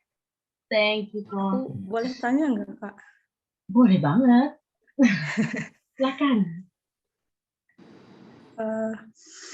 Makasih kesempatannya. Bagaimana cara kita mengatur pikiran supaya tetap jernih, dan iman itu jadi kekuatan untuk pikiran kita supaya tetap jernih gitu. Kan sometimes iman itu pasti up and down ya, nggak mungkin stabil terus. Kalau pas kita lagi bingung, kadang-kadang suka nggak bisa mikir gitu. Tapi sejauh aku setelah dibaptis, kalau misalnya kayak bingung gitu ya, pasti gini, Tuhan, tolong kasih aku hikmat. Jadi setiap mau ngomong itu, aku berharap bukan omongan aku ini gitu. Jadi supaya Tuhan ngasih hikmat. Jadi setiap orang yang ngomong sama aku ngerti apa maksudku gitu. Tapi untuk mendapatkan pikiran yang jernih terus positif sama Tuhan itu juga bukan sesuatu hal yang mudah gitu. Aku berusaha terus setiap hari gimana caranya. Karena hidupku yang dulu itu berantakannya minta ampun gitu. Susah diatur orang, nggak mau diatur. Tapi setelah kenal Tuhan, aku jadi yang pengen selalu apa yang aku lakukan ini buat Tuhan. Jadi nggak bisa ngeluh, nggak boleh ngeluh lagi. Dan puji Tuhan, kemarin aku di Saudi ini kan takut ya mau jujur kalau aku ini orang Kristen ya, karena identitas pasporku kan pakai kerudung. Kemarin coba juga buat join mau ke Israel gitu, nggak ditolak terus visaku itu untuk masuk Yerusalem, nggak bisa. Aku bilang sama bosku, aku duduk, aku nangis, nggak bisa ngomong, tapi nangis gitu. Bu, saya mau jujur. Kalau di bahasa Indonesia, Bu, saya mau jujur. Ada yang saya sembunyikan selama 7 bulan saya kerja di tempat kamu. Saya rasa ini yang membuat pikiran saya nggak bisa jadi fokus gitu. Kalau kerja tuh kayak ada yang hilang, ada yang lupa, selalu lupa gitu. Dia bilang kenapa? Saya sebetulnya bukan orang Islam. Saya udah pindah Islam dari tahun lalu, ke Kristen dari tahun lalu. Dia cuma ngeliatin muka saya takut ya. Takut gitu, gimana sih takut, cemas gitu ya. Terima apa enggak? Kan sebelumnya itu saya didoain sama coach siapa ya namanya, lupa. Waktu pas saya bilang saya sakit ini. Siapa ya waktu pas saya terakhir sebelum saya ke Yordania tuh terakhir saya kan ada kesaksian. Jadi pulang dari situ puji Tuhan ini mengecil. Gejala tumor saya mengecil, terus saya berani untuk jujur ngomong sama bos saya. Kalau saya ini udah pindah keyakinan. Dan puji Tuhan saya nggak dimarahin, saya dipeluk. Kenapa kamu nggak ngomong kalau kamu itu orang Kristen? Setiap anakku mau tidur, saya kan tinggal sama bos saya kerja di resto, tapi saya tinggal di mes di rumah bos saya. Kenapa kamu mau bacain tartil Quran buat anak saya, katanya gitu. Kamu ngomong nggak apa-apa, aku nggak masalah, katanya.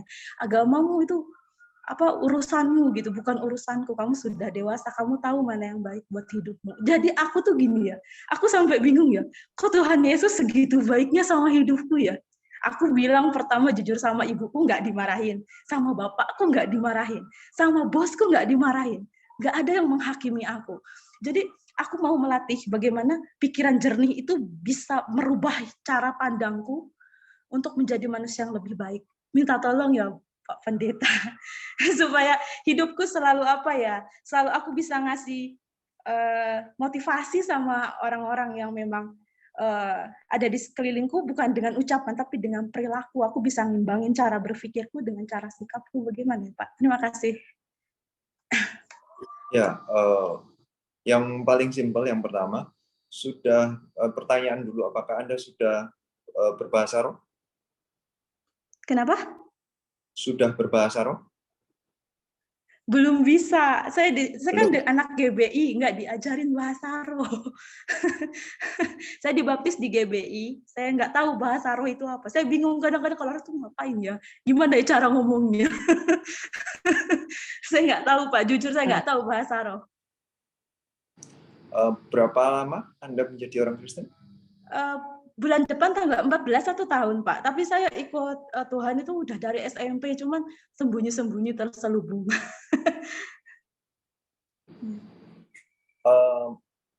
Jadi ada dua cara untuk menuntun kita agar kita punya pikiran Kristus. Yang pertama yang mengubahkan pemikiran kita adalah firman Tuhan. Ya. Jadi baca firman Tuhan dengan komitmen.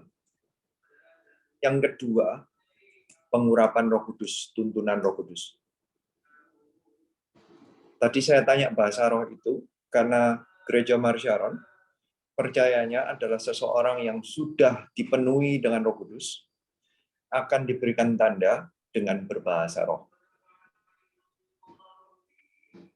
Oke? Caranya? Jadi aku juga pengen bisa. Minta aja, haus. Kita akan berdoa nanti sebelum tutup atau kalau mau gimana? Mau nanti apa? Enak nanti ya, nanti sebelum tutup kita akan berdoa agar bukan hanya Anda, jika ada yang lain juga yang belum berbahasa roh, untuk kita doakan bersama-sama. Nanti kita beriman bersama-sama bahwa Anda akan dipenuhi dengan Roh Kudus. Dari sanalah, dengan firman Tuhan dan tuntunan Roh Kudus, Anda akan punya pemikiran seperti Kristus. Tetapi ini memang butuh seperti proses berjalan. Makin lama Anda makin ahli ya. Proses olahraga misalnya. Karena Alkitab itu berkata perjalanan kehidupan itu seperti pertandingan lari. Berarti pertandingan itu berarti butuh keahlian. Lari pun butuh keahlian. Makin mengerti bagaimana mengatur nafas. Makin mengerti cara ngatur langkahnya sepanjang apa, secepat apa. Mengerti yang mana yang dibelokin, jalannya yang mana. Berarti butuh ketekunan.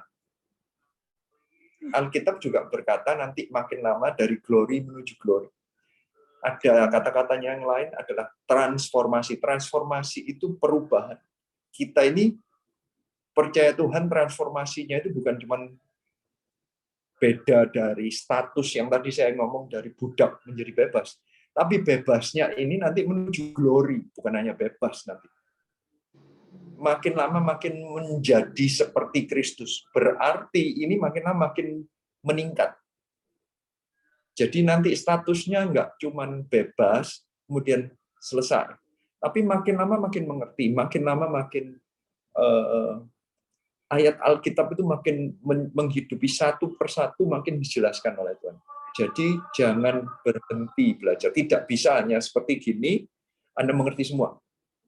Karena Tuhan itu terlalu besar untuk Anda bisa mengerti saat ini juga. Otak kita nggak cukup. Tuhan itu terlalu luar biasa untuk kita bisa mengerti dalam waktu semalam, kita langsung mengerti siapa Tuhan, sifatnya kayak apa. Aduh, sifat Tuhan itu jauh lebih baik daripada yang kita bayangkan. Semua yang dia bisa lakukan jauh lebih indah dan jauh lebih powerful daripada yang kita bisa bayangkan. Jadi dijelasin sekali, nggak akan cukup. Tidak ada teknik, oh ya, begini, selesai. Kita langsung mengerti, langsung tahan. Enggak. Kita memang tambah lama, tambah kuat. Selalu, makin lama. Makanya Alkitab berkali-kali berkata, kalau kita mau, itu harus setia, terus seperti pertandingan, terus ikuti peraturan, sehingga kita sampai garis finish, sampai garis akhir. Amin. Terima kasih, Tapi Pak. dua cara itu ya, baca Alkitab Iya. terus. Yang kedua Ya, nanti puji kita akan Tuhan. Puji tuntunan Tuhan roh. masih baca terus dan selalu minta sama Tuhan setiap pagi, setiap bangun tidur minta Tuhan kasih saya kepekaan dalam satu hari ini apa yang Tuhan mau di dalam hidup saya supaya saya terus bisa bertumbuh sama Tuhan, selalu ngerti apa yang Tuhan mau. Karena hidup yang Tuhan ubahkan itu luar biasa ya Pak. Wah dulu kalau ingat dulu itu udah berantakan banget hidup saya. Saya pikir ya masalah hidup saya nggak bisa selesai gitu. Ternyata enggak. Sekarang masih punya masalah, tapi enggak yang kayak dulu pengen mati, pengen gitu, enggak. Tapi Tuhan ngasih saya tuh pelan-pelan gitu, supaya saya tuh bisa menguraikan masalah yang ada gitu. Itu Yes. pokoknya tak bilang tuh Tuhan Yesus itu,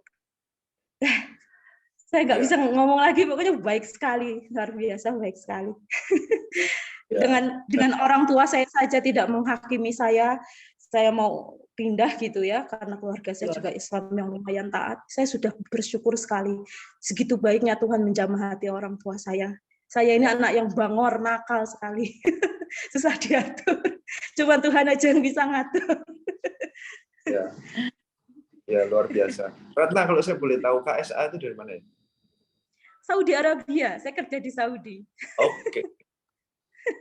Kerja di Wow. Saudi. Saya juga Luar pengen ke Yerusalem, kemarin ke Yordania, terus mau tak coba bikin paspor ya ke Israel itu. Kata kakak ipar saya gini, kamu tuh paspormu pakai kerudung nggak bisa itu katanya gitu. Loh piye aku pengen ke sana, mumpung deket kan murah ya, nggak mahal gitu. Kerudungmu itu nanti jadi masalah, itu nanti masuk ke perbatasan itu mungkin ditolak. Kalau kamu ikut grup nanti temenmu semua nggak bisa masuk gitu. Tapi aku yakin Tuhan nggak sekerdil pemikiran aku. Suatu saat nanti kalau udah waktunya pasti aku bisa gitu. Yang penting percaya sama. Thank you Ratna. Iya Pak, sayang terima kasih udah diterima sama teman-teman semuanya. Udah bisa gabung di sini, puji Tuhan. Banyak yang diubahkan. 1 bulan lebih lah ikut di sini udah. Puji Tuhan udah banyak perubahan. Ya, kasih. Thank you. Sharing. Welcome. Terima kasih Kak Ratna. Iya, Kalita. Udah banyak hal.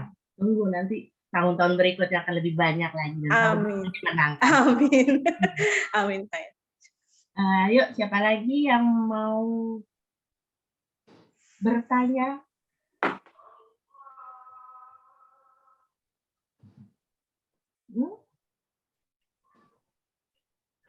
Halo Kak.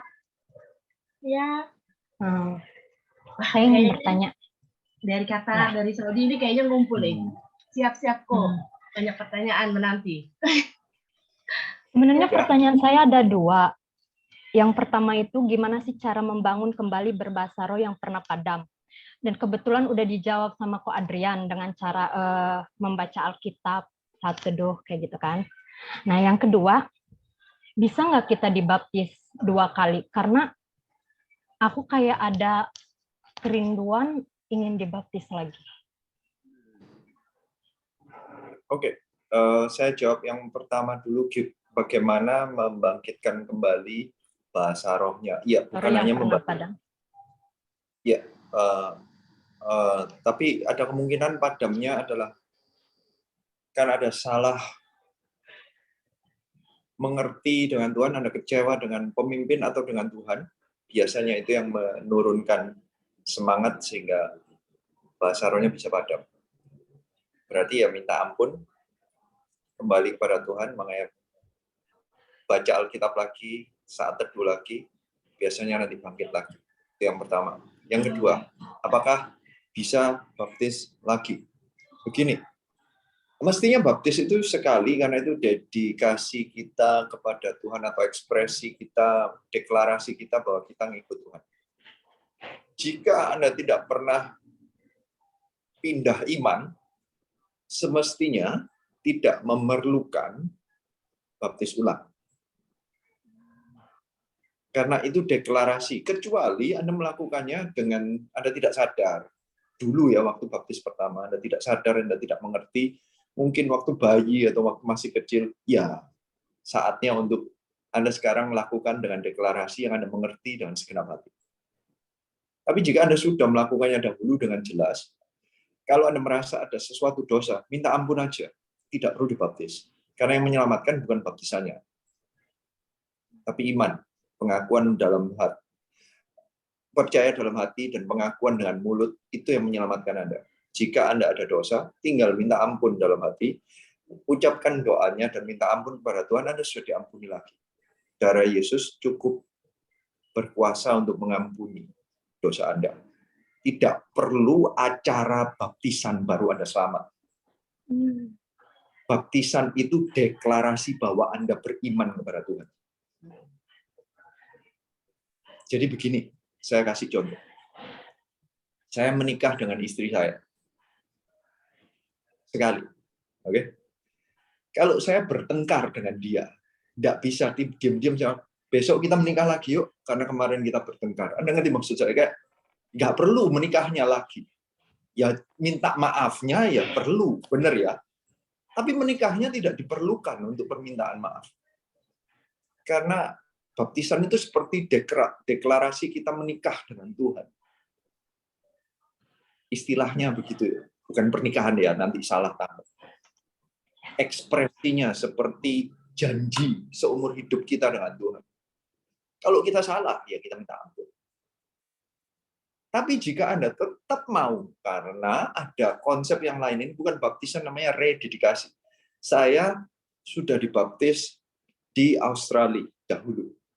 Kemudian saya perjalanan ke Israel bersama dengan Pastor Philip, saya baptis di Sungai Yordan. Itu bukan baptisan, tapi namanya rededication. Oke? Karena iman saya tidak berubah dari dulu, ya tetap mengikut Tuhan. Cuman saya ingin dibaptis di Sungai Yordan. Gitu. Hanya alasan itu aja. Tapi kecuali Anda pernah mengalami proses pindah iman. Di tengah-tengah baptisan ini ada, karena mungkin saja keluarga memaksa dan lain-lain, ada mungkin kalau di Buddha dikuepangkan, whatever gitu, setelah Anda baptis, atau Anda melakukan, maafkan dengan melakukan, ya kuepang itu apa ya, koinya, ya apa Prancisnya, kasihan, sorry ya guys ya, diadopsi ke apa patung-patung gitu ya. Itu seperti baptisan di agama lain. Nah, kalau Anda melakukan tindakan itu, Anda sepertinya pindah iman. Ini saatnya Anda deklarasi ulang, nggak apa-apa kalau baptis ulang. Kalau Anda sudah pernah melakukannya loh. Kalau tidak, yaitu dosa, salah, kecewa, jatuh, ya minta ampun, balik sama Tuhan ya. Gimana? Cukup menjawab? Ya, thank you Kak. Jadi mau baptis lagi atau enggak? Atau rededikasi? Enggak. Minta ampun aja ya. Ya, Kak. Okay. Thank you Kak. Thank you. One other question. Oke, ayo silakan. Atau mau minta dibaptis juga? Nila kayaknya. Nila tadi angkat tangan. Oke, Nila. Oh, sudah dinanti ya. Silakan. Sebenarnya pertanyaannya dari Jerome. Ada ini. Oh, yeah. Silakan. Alors, en France, il y a le mariage homosexuel. Donc, c'est pas un mariage à l'église, c'est un mariage à la mairie. Et je voulais savoir si on est invité à un mariage comme ça, comment réagir, quoi. Est-ce qu'on y va ou on n'y va pas? Comment on peut réagir à ça? Une très bonne question. Nila mau transferkan?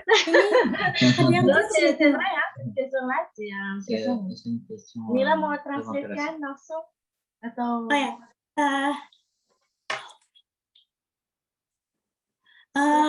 Intinya di Perancis ini sekarang makin banyak pernikahan sesama jenis.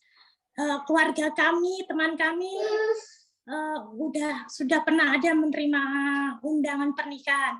Tapi memang kebanyakan mereka tidak di gereja, tapi di depan semacam wali kota kalau di sini. Nah, pertanyaannya, kita sebagai anak-anak Tuhan, ketika kita menerima, misalnya suatu saat nanti ya mungkin atau di generasinya anak saya nanti, kita menerima undangan seperti itu, gimana kita harus bersikap? Perlu nggak kita hadir, atau kalau kita menolak, seperti apa caranya? Terima kasih. Wow, cukup unik ini pertanyaannya ya. Karena umur hidup saya belum mendapatkan undangan itu. Mungkin saya dianggap pendeta. Ya. Apa mau hadir kok mungkin untuk diundang? Kan dulu. Ya. Silahkan Nila. Ini diterjemahkan oleh siapa ini? Keisha atau? Keisha. Keisha langsung main langsung. Ya, ya. Tapi ini bayangan saya. Saya pernah membayangkan sendiri. Jika saya mendapatkan undangan seperti itu, bagaimana ya berhikmatnya? Ini bukan peraturan ya, ini hikmat penggembalaan. Karena kami ini tidak setuju dengan tindakan pernikahan sesama jenis. Tetapi kami mengasihi orangnya. Berarti bagaimana caranya mendeklarasikan bahwa kita tidak setuju dengan tindakannya, tapi mengasihi orangnya. Kalau saya, ini tidak tahu bisa dilakukan atau enggak. Jika itu adalah upacaranya yang di depan wali kota, saya enggak hadir. Tapi jika itu pesta, makan-makan di restoran, saya hadir. Jadi misalnya, setelah mereka di wali kotanya, setelah itu mereka makan di restorannya, saya hadir yang restorannya, tidak hadir di wali kotanya. Tapi sekali lagi ini bukan peraturan, tapi ini hikmat pengembalaan. Karena ini harus dengan apa ya? Harus ditimbang-timbang. Jika gara-gara Anda hadir di restoran saja bisa merusak banyak, atau misalnya anak Anda menjadi mempertanyakan, mending tidak hadir.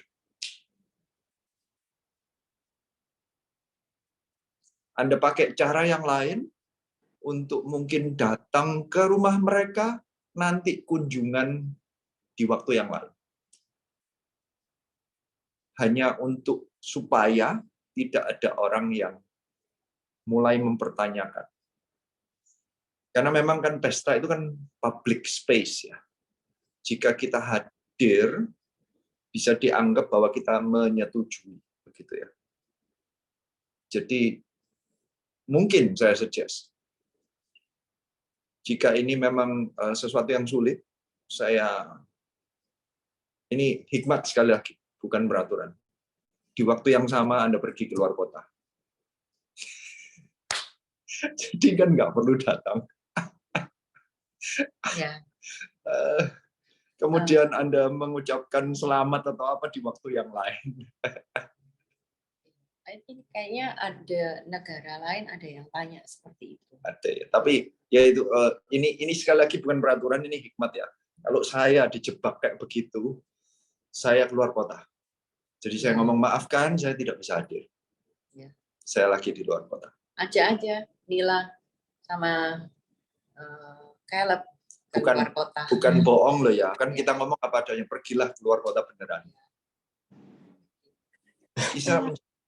Hopefully, Jerome, hopefully you get this.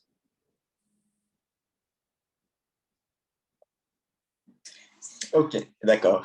Merci. Terima kasih. Thank you. Interesting question. Yuk, terakhir ya kok ya. Terakhir, pertanyaan terakhir aja supaya pada puas.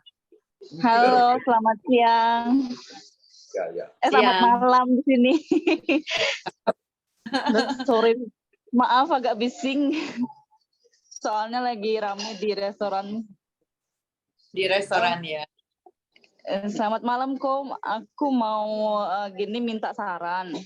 Sebenarnya kan aku udah berkali-kali dan berminggu-minggu itu jarang gabung ke CG karena kendala pekerjaan. Dan aku udah sempat ngajuin ke bos untuk pindah libur hari Sabtu, tapi nggak diizinin.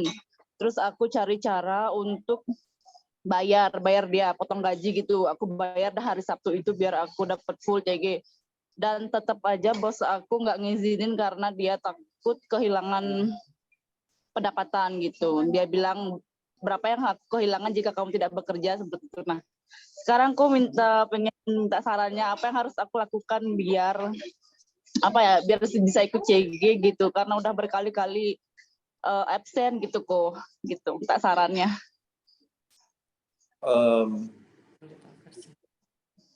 Boleh saya tahu kerjaannya apa? Spa kok. Spa. Ya. Ramenya hari apa? Ya itu Jumat, Sabtu, Minggu tuh bos saya bilang karena weekend kan. Kalau weekend itu kan jadi banyak wisatawan yang holiday ke hotel. Kebetulan posisi spa itu kan di hotel, jadi banyak yang massage gitu katanya. Oke, gini, saya tidak punya cara lain kecuali saya nanti coba pikirkan apakah mungkin tim Rusia ganti hari. Ada, udah 1 bulan 2 kali ya. Ya, tapi harinya 3 minggu sekali kok. 3 minggu sekali. Harinya apa, Glenn? Harinya masuk minggu Indonesia jam 3 pagi. Apakah mungkin dicari hari yang lain yang lebih garam? Iya, full jam 10 sampai jam 10. Lah ya, di hari yang lebih sepi mungkin. Ya, maksudnya kan dalam 7 hari ada off day-nya di hari apa? Ini Maya, kami akan coba pikirkan dahulu karena ini kan bagi tim kami merupakan suatu komitmen. Bisa merusak hormon kami semua kalau kita lakukan berulang-ulang ya. Ada yang bisa lebih tua lebih cepat gitu kira-kira. Atau kacamatanya tambah tebal gitu ya. Atau rambutnya lebih cepat putih. Tapi saya akan diskusikan. Migran saya.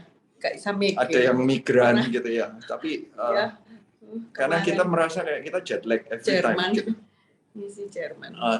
Tapi gini, coba saya pikirkan apakah tim bisa yang 3 minggu sekali itu ganti hari yang keluarnya hari Senin atau whatever di sana gitu, dipikirkan ya harinya.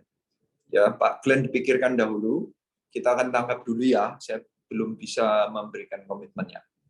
Ya. Tapi yang penting off day-nya itu, off day-nya hari apa? Ya kita pakai yang fast off day itu baru bisa. 7 hari turut kerja terus kah?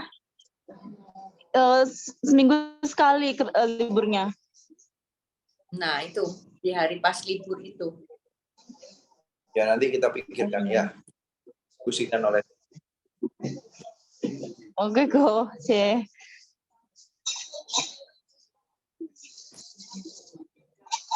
Thank you.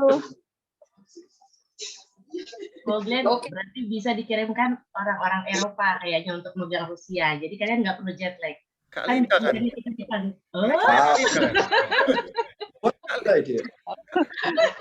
Kalita nextnya itu sama Keisha. Lo Keisha tuh lo yang translate tuh lah.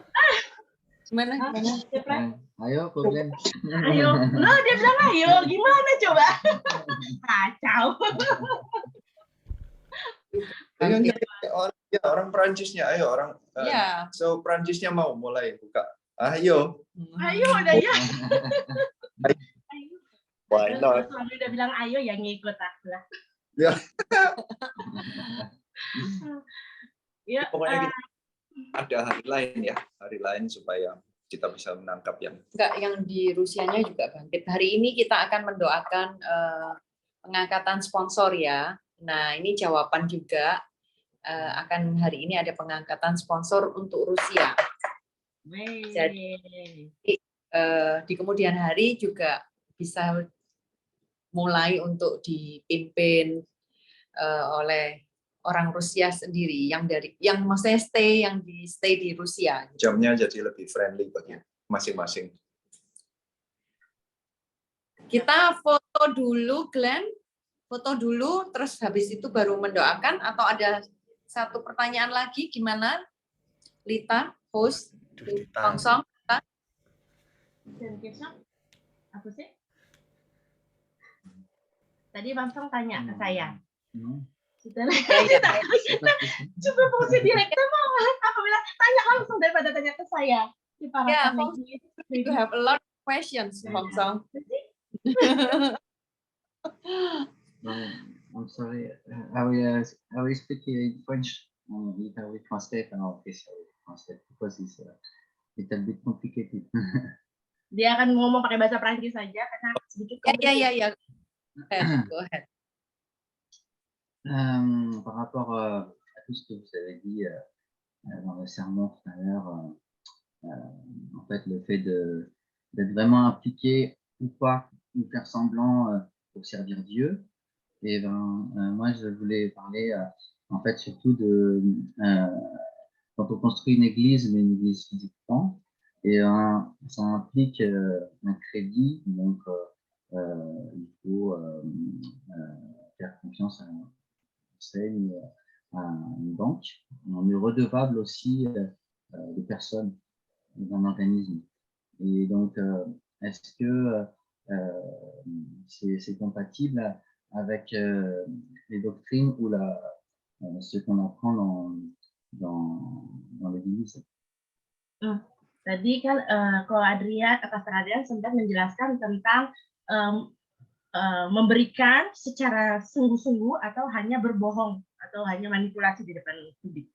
Jadi kemudian dia membandingkan dengan apa yang terjadi saat ini, misalkan suatu gereja ingin membangun sebuah gereja, dan apakah ketika dia membangun sebuah gereja dan melakukan kredit, itu berarti dia sudah melanggar apa yang sudah tertulis di Alkitab tadi, di firman tadi, bahwa tidak sesuai dengan yang difirmankan tadi.